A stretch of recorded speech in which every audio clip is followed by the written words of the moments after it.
आपने अब तक अपने विश्वविद्यालय में या अपने इंस्टीट्यूट में, अपने कॉलेज में जो भी अध्ययन किया है वह ज्यादातर एक प्रकार का उसका थ्योरेटिकल पार्ट है, सैद्धांतिक पक्ष है।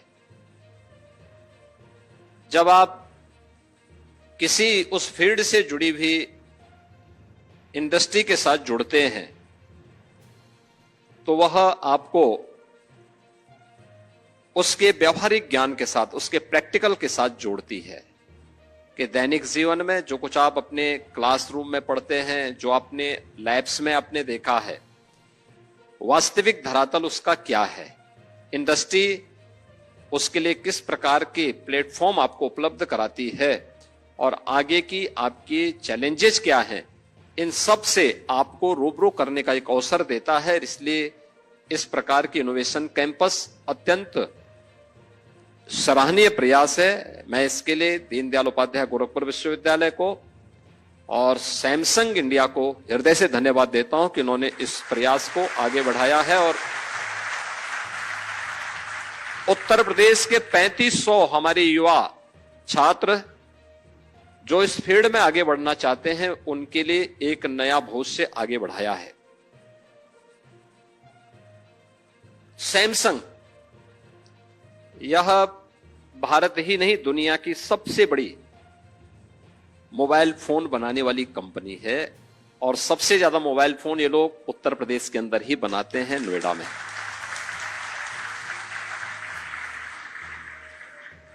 और मैं सैमसंग इंडिया से जरूर कहूंगा कि अपने नोएडा कैंपस में एक बार यहां के छात्रों का विजिट जरूर करवाएं।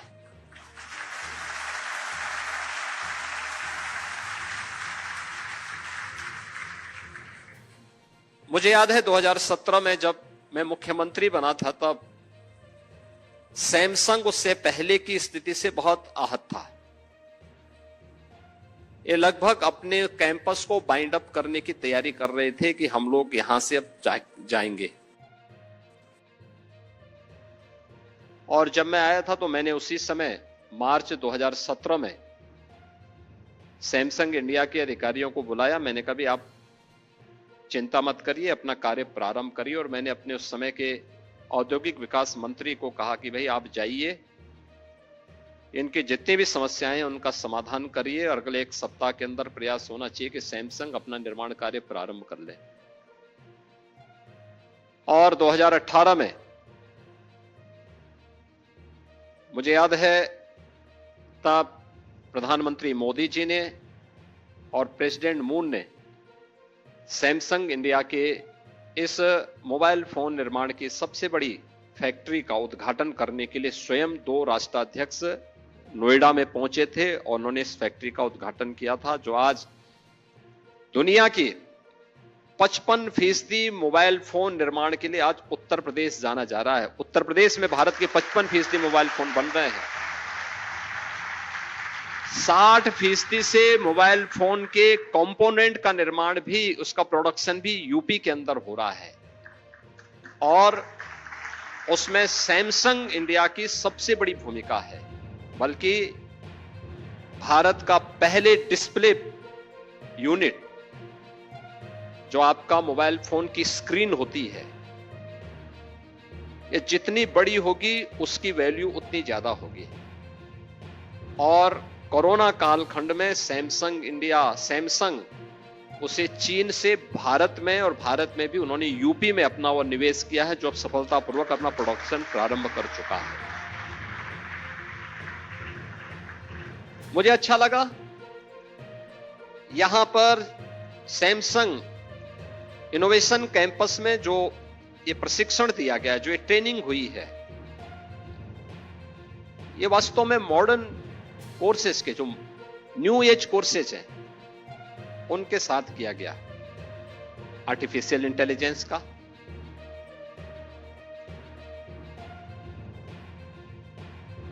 डाटा साइंसेस के साथ में और अन्य उन महत्वपूर्ण विषयों को लेकर के, जिसमें इंटरनेट ऑफ थिंग्स को लेकर के, बिग डाटा एंड कोडिंग को लेकर, कोडिंग एंड प्रोग्रामिंग को लेकर के, यानी ये अलग अलग जो प्रकार के पाठ्यक्रम हैं जो आज की आवश्यकता है, जो ग्लोबल मार्केट की आज की आवश्यकता है, उसे लेकर के ये ट्रेनिंग के कार्यक्रम यहां पर करवाए गए। और मुझे लगता है कि हमारी अब तक की सबसे बड़ी कमी क्या रही है, हमारी अकादमिक संस्थाओं की सबसे बड़ी कमी यह रही कि हम लोगों ने मार्केट की कभी मैपिंग नहीं की। समाज की आवश्यकता क्या है, मार्केट क्या चाहता है, ये पूरी जो हम एम्प्लॉयमेंट की बात करते हैं, ये डिमांड एंड सप्लाई के नियम पर आधारित है। अर्थशास्त्र के अगर इस नियम को हम भुला देंगे तो हम बेरोजगारों की एक फौज ही खड़ा करेंगे। हमें इसकी मैपिंग करनी पड़ेगी, हमारी संस्थाओं को इधर जाना पड़ेगा। आईटीआई हो, पॉलिटेक्निक हो, इंजीनियरिंग कॉलेजेज हो, टेक्निकल यूनिवर्सिटीज हो, आईआईटीज हो, या फिर विश्वविद्यालय हो, हमें देखना होगा कि हम पाठ्यक्रम उन्हें संचालित करें जो अगले 15 वर्ष के लिए, 20 वर्ष के लिए, 25 वर्ष के लिए उन लोगों को अपने पैरों पर खड़ा होने के लिए एक उचित प्लेटफॉर्म दे सके।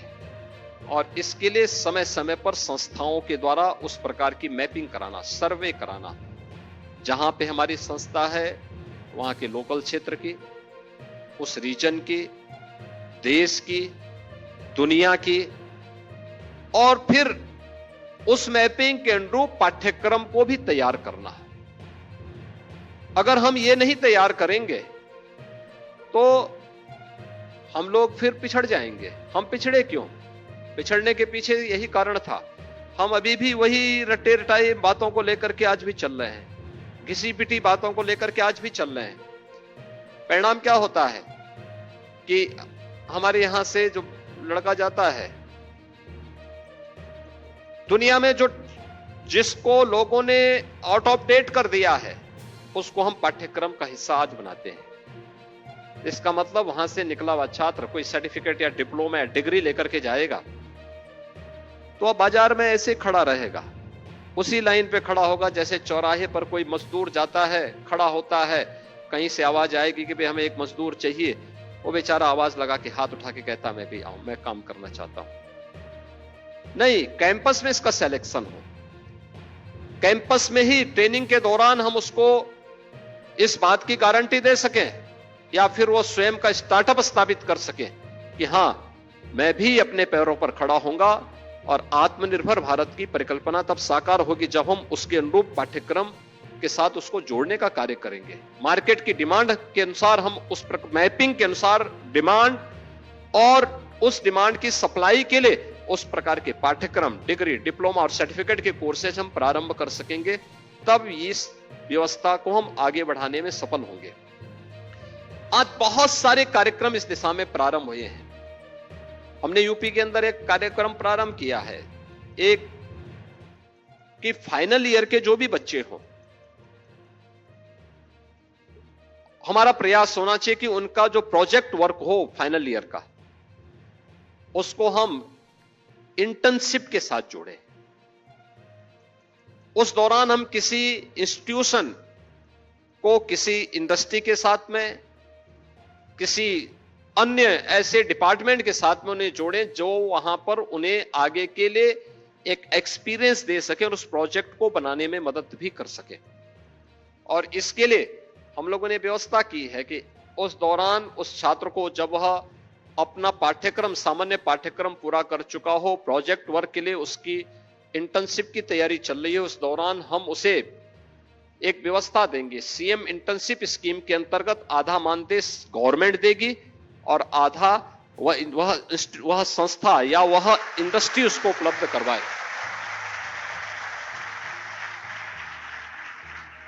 तो छात्र अपने अध्ययन के दौरान ही अपने मां बाप के कुछ भार को कम करने में योगदान दे सकता है।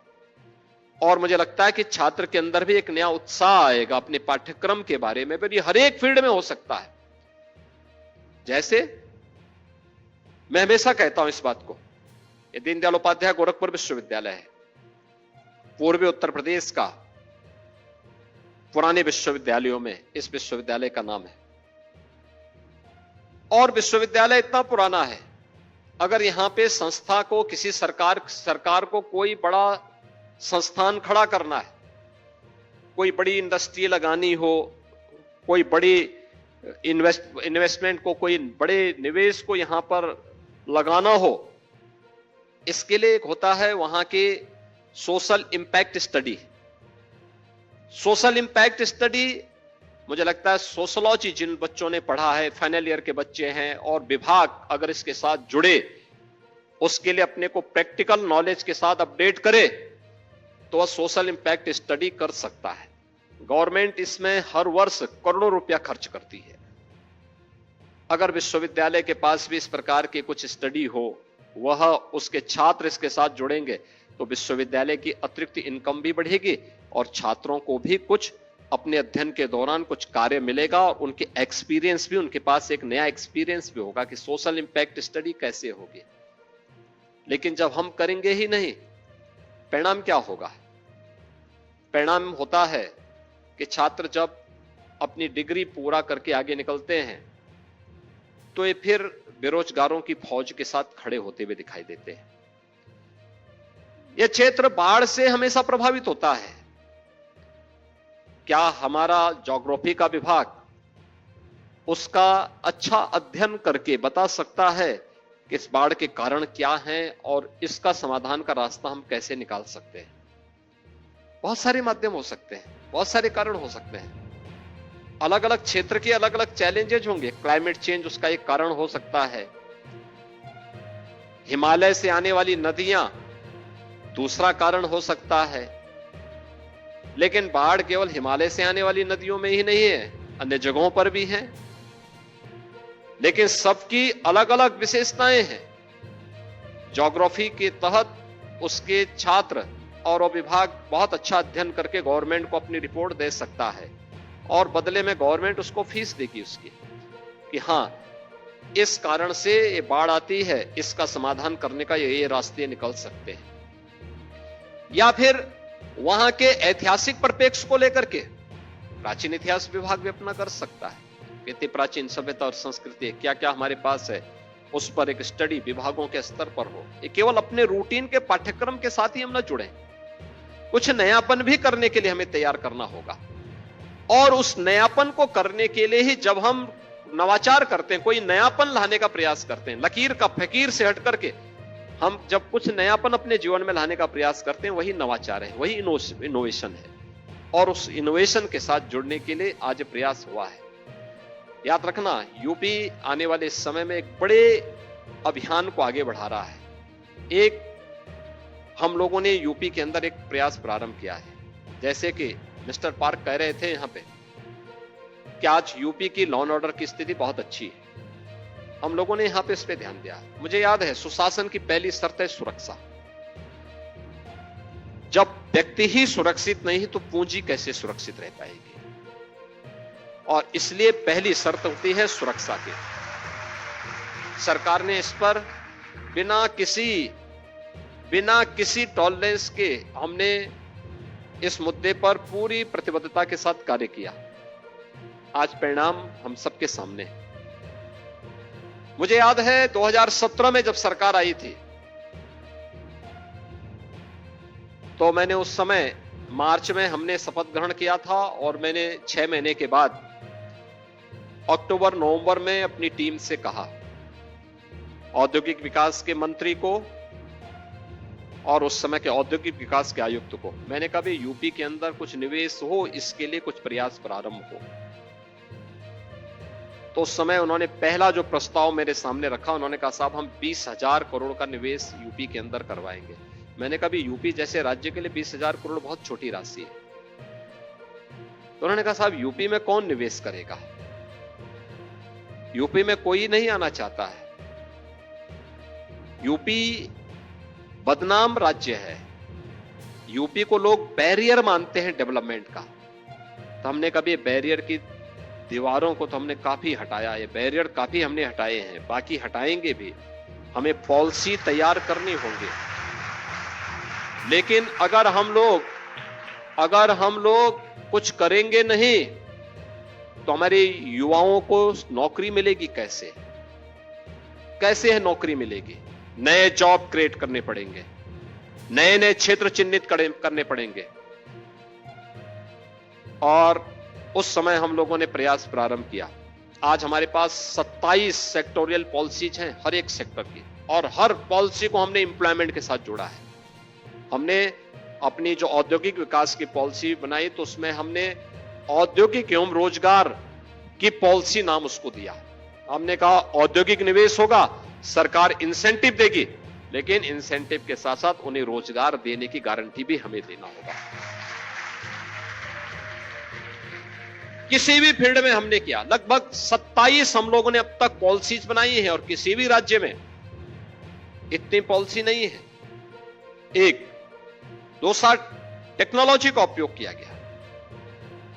आज कोई भी इन्वेस्टर यूपी के अंदर जब इन्वेस्टमेंट के लिए आता है तो एक जगह वह आवेदन करता है, हम उसको सिंगल विंडो की व्यवस्था देते हैं। आपको एक जगह आवेदन करना है और एक जगह में बैठ करके डिजिटल प्लेटफॉर्म के माध्यम से हम उसे 450 से अधिक एनओसी एक प्लेटफॉर्म पे उपलब्ध करवाते हैं। देश का सबसे बड़ा सिंगल विंडो का निवेश मित्र पोर्टल यूपी संचालित कर रहा है।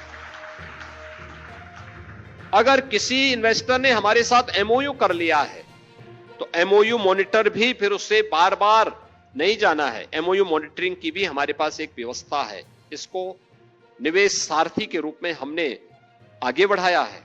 और अगर किसी निवेशक ने अपना निवेश कर लिया है तो निवेश के लिए प्रोडक्शन के बाद जब गवर्नमेंट की इंसेंटिव उन्हें मिलनी होती है, बहुत सारे मामलों में हम इंसेंटिव देते हैं, तो इंसेंटिव के लिए भी उसे बार बार नहीं आना है।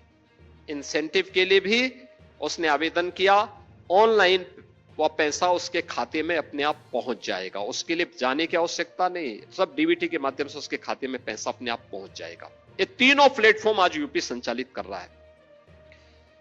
हमने जो इनिशिएटिव 17 में लिए, परिणाम क्या है? जब 23 में हमने ग्लोबल इन्वेस्टर समिट किया तो ग्लोबल इन्वेस्टर समिट में उत्तर प्रदेश के अंदर जिस यूपी में 20,000 करोड़ रुपए के निवेश के प्रस्ताव नहीं मिल रहे थे 2017 में, 2023 आते आते उसी यूपी में 40 लाख करोड़ रुपए के निवेश के प्रस्ताव प्राप्त हुए हैं। ये 40 लाख निवेश के प्रस्ताव क्या कहते हैं? 2 करोड़ युवाओं को सीधे सीधे नौकरी की गारंटी, 2 करोड़ युवाओं को। और इन 2 करोड़ युवाओं को तकनीकी दृष्टि से सक्षम बनाने के लिए ही हम लोगों ने स्वामी विवेकानंद युवा सशक्तिकरण अभियान भी प्रारंभ किया है। स्वामी विवेकानंद युवा सशक्तिकरण अभियान, जिसमें 2 करोड़ युवाओं को हम टैबलेट अथवा स्मार्टफोन उपलब्ध करवा रहे हैं। कोरोना की चुनौती के दौरान हमारे सामने एक समस्या थी, संस्थाएं बंद हो रही थी, एग्जाम नहीं हो रहे थे, पाठ्यक्रम नहीं संचालित हो पा रहे थे। हमने उस चैलेंज को स्वीकार किया। यद्यपि टैबलेट बंटने के साथ ही कोरोना भी समाप्त हो गया, लेकिन अच्छा है युवाओं के हाथों में टैबलेट होगा तो। लेकिन ये टैबलेट आपको टेक्नोलॉजी में अपडेट होने के लिए दिया गया है। यह टैबलेट है, स्मार्टफोन गेम खेलने के लिए नहीं है। और मैं आपसे यही अपील करूंगा, अपना समय वेस्ट मत करिए, गेम में वेस्ट मत करिए, एक भी क्षण वेस्ट मत करिए। वे लुभावने हो सकते हैं लेकिन आपके जीवन को बहुत अच्छा बनाने की दिशा में उनमें कोई शक्ति नहीं है। अपने आप पे विश्वास करिए, टेक्नोलॉजी से अपने आप मजबूत बनिए। और मैं आपको इस बात को बता देता हूं, दुनिया की आज के दिन पर जो 100 प्रतिष्ठित कंपनियां हैं, उन 100 प्रतिष्ठित कंपनियों में भारतीय सीईओ हैं, याद रखना, जिन्होंने अपनी प्रतिभा के बल पर पूरी दुनिया को आज प्रभावित किया है। सिलिकॉन वैली में अगर आप जाएंगे तो पूरा भारतीय समाज छाया हुआ है और उसमें यूपी का दबदबा है। एक बार थोड़ा प्रयास तो प्रारंभ करिए आप वहां जाने के लिए। लेकिन हमें उसके लिए अपने आप को तैयार करना होगा, अपने अंदर की हिचक को दूर करना होगा। अभ्यास करिए, निरंतर अभ्यास करिए। गवर्नमेंट भी आपको जॉब देने के लिए तैयार है। प्रधानमंत्री मोदी जी का मिशन रोजगार का अभियान और उत्तर प्रदेश सरकार के अंदर अब तक हम लोग 6.5 लाख से अधिक युवाओं को सरकारी नौकरी दे चुके हैं। करोड़ों लोगों के लिए नौकरी भी और रोजगार के लिए भी इन्वेस्टमेंट के माध्यम से हमने संभावनाएं उपलब्ध करवाई है। और मुझे विश्वास है कि सैमसंग इनोवेशन कैंपस एक नई पहल है। डीडीओ से भी और आईटीएम से भी जो छात्र यहां पर डिग्री प्राप्त कर रहे हैं, बीटेक की डिग्री ले रहे हैं, उनको सैमसंग इंडिया ने अपने सीएसआर के कार्यक्रम के अंतर्गत इस ट्रेनिंग कैंप के साथ जोड़ा है। और ट्रेनिंग कैंप के माध्यम से उनका सफलतम प्रशिक्षण के बाद आज उन्हें यह सर्टिफिकेट उपलब्ध कराया जा रहा है। और मुझे विश्वास है कि ट्रेनिंग के साथ साथ